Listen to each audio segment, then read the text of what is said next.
to counteract it or it's spinning out of control, right? That's a whole different thing as well.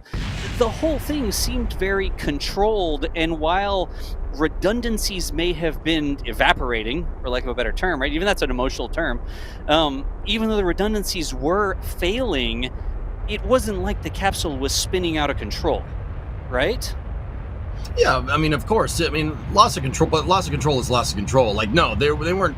It wasn't like Neil Armstrong and the Gemini mission, like where it's just spinning out of control. Spinning Like, out I of mean, control. that's probably at the other end of the spectrum for like crazy losses of control.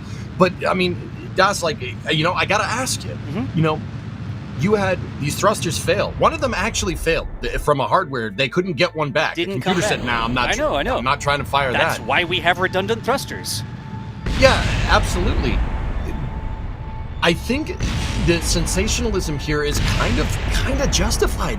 The reason why is because you are getting so much deviance from this capsule, and you're being okay with it is not good. This was supposed to be the shakedown cruise. How It's much supposed to be an end-to-end demonstration to prove that this capsule is safe, and you're running into quadruple failure modes here. Is that what you mean by is- deviance? Like things not Yeah. working as they should, or do you mean deviance like the capsule was out of control, spinning and tumbling, or No, not no, even no, lined no, up with no. the station or whatever?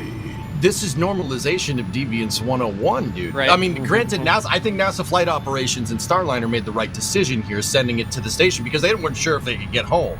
Right? You don't know what you did to the thrusters. They got to the space station and used it kind of as a lifeboat for the capsule, right?